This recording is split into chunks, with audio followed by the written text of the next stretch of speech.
and just kind of wanted to hear your thoughts on like where that came from and when that idea was decided on between both teams, and was that something from you and Jenkins, or was it from the players? It was a combination of both. Taylor reached out to me last night when we were on our way here, saying that he was going to have a discussion with his guys because some of his guys wanted to have a conversation and wanted to know if they were going to do something, if we wanted to participate. And we thought it was important that all of us participated and showed that unity, and again, hopefully bring attention to and not let the conversation die down that our league has done such a great job of having. And adding to that, you mentioned you had a conversation with your players today as well. Was that about this, or was it just kind of a continual conversation about what happened yesterday, or combination of those two? It was a combination of all those things. Again, we try to do our best to have these dialogues and give people an opportunity to speak. I kind of first wanted to start with the moment of unity before the game at tip-off, and just kind of wanted to hear your thoughts on like where that came from and when that idea was decided on between both teams, and was that something from you and Jenkins, or was it from the players?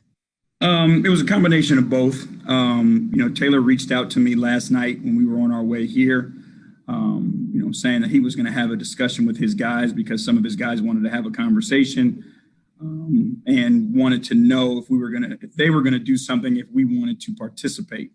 And we thought it was important that all of us participated and showed that unity, and again, hopefully bring attention to and not let the conversation die down that our league has done such a great job of having.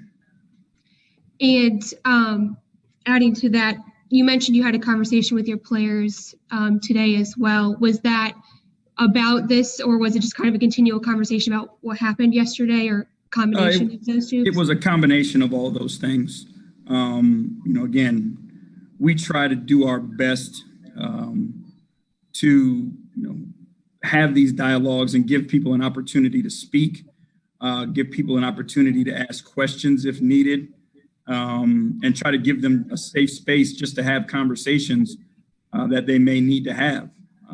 So that's what that conversation was today. Again, also putting together the plan of what happened tonight. And then about the game, obviously Isaac's last few possessions were like helped win the game. Just kind of, he being injured, coming back and being able to just contribute on both ends of the floor the way that he did. How have you just continued to see him grow and be comfortable in his role and being able to contribute on both sides? Well, again, when we watched Isaac play, and I got to give a ton of credit to our front office, because they were on it early. They saw him contribute to winning. And what I think is and most impressive is most young guys think winning is scoring a basket, getting the ball, going ISO and scoring a basket. What Isaac understands is there's a multitude of ways that you can impact winning throughout the game, and especially in the clutch. The recognition of a young guy who sees his man leave to go double team and then make that cut. And then the great pass by Dre, but obviously the finish, and then the chase down block. If it wasn't the middle of January, early January, we'd be talking about that block for a long, long time. I mean, it was phenomenal to go get it, and go get it, one, cleanly without fouling, and two, before goaltending the ball and have to cover that ground. So, I mean, that was an epic play by a young player in a critical moment of the game. Thank you. Angel Gray, Fox Sports Ohio. Coach, I don't know. It was probably an even better play with you getting your coach's challenge and reviewing it, since it was such a big play. It worked. The guys saw it. They believed in it. Isaac told me, he didn't touch him. So in that moment, you trust him. But it was definitely a great play on his part. There's a few areas I can go to, but we'll start with Larry Nance Jr. Perfect from the field. You said you were asking him to contribute more, especially in the absence of Kevin Love. But what did you see from him tonight? He played with certainty. He played with belief and conviction that he could help us all over the floor. And, he's taking his shot. He's attacking the rim and finishing in traffic. He has the ability to blend the game. And he helps us keep ticking on both ends of the floor. He may go unsung a lot of times, but, he's a guy that keeps the engine moving. And we depend on him heavily for that.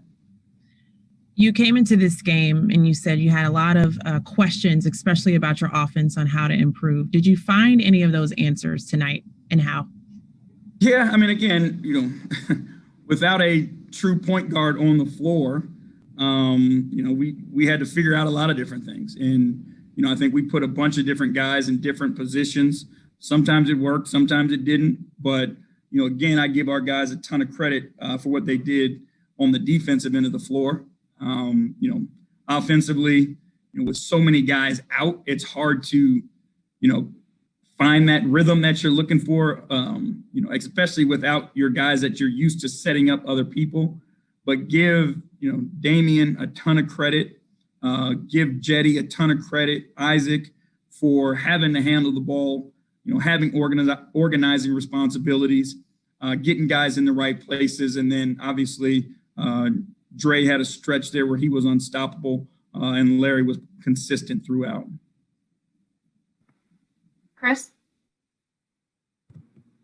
Chris Fedor, Cleveland.com. JB, how much did Colin fight to play tonight? It was down to the wire, honestly. We went through our pregame routine with him in the matchups. Literally before we brought it in to go on the floor, the decision was made that he was not going to play tonight. And obviously he was disappointed, but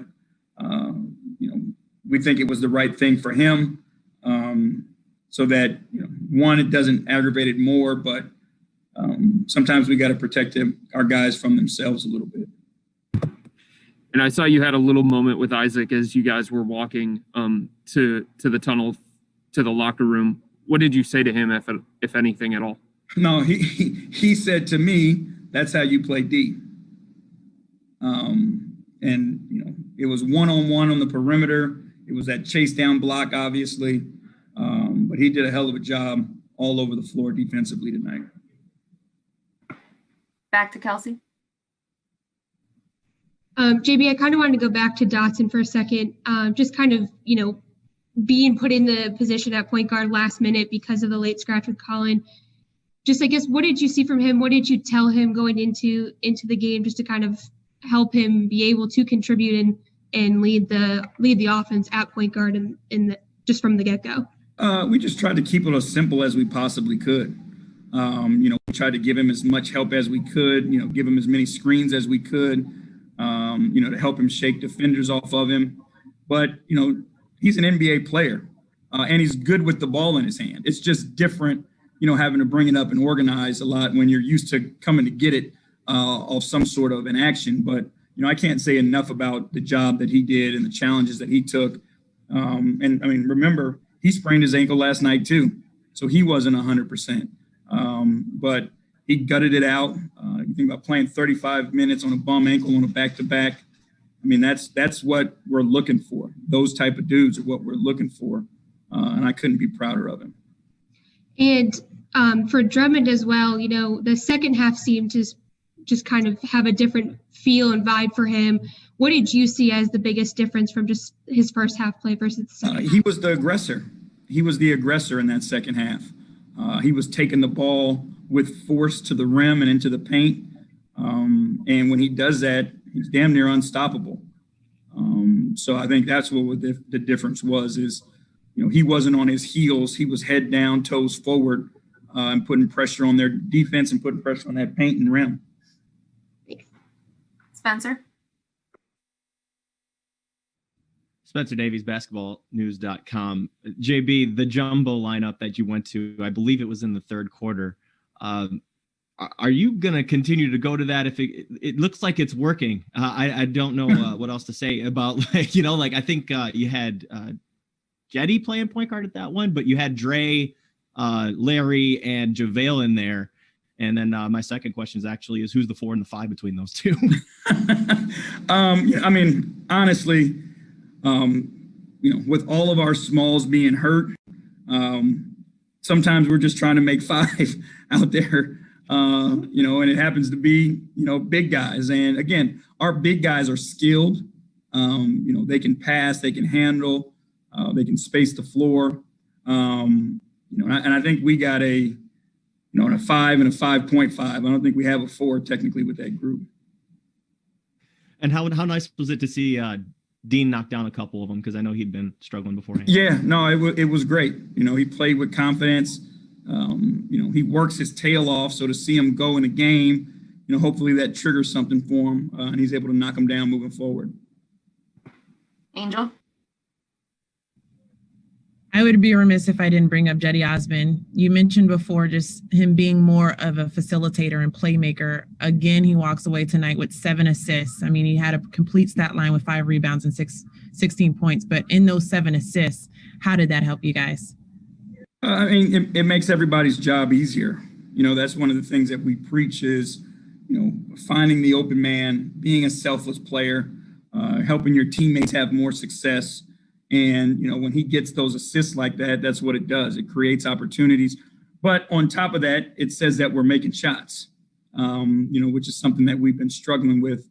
So, you get guys open shots, you help them knock them down. It gives us all confidence. We can be more efficient on the offensive end. Last one, Chris, go ahead. JB, can you take me through the message to the guys during the review of Isaac's block at the end of the game and what you guys were hoping for offensively if you got the tap?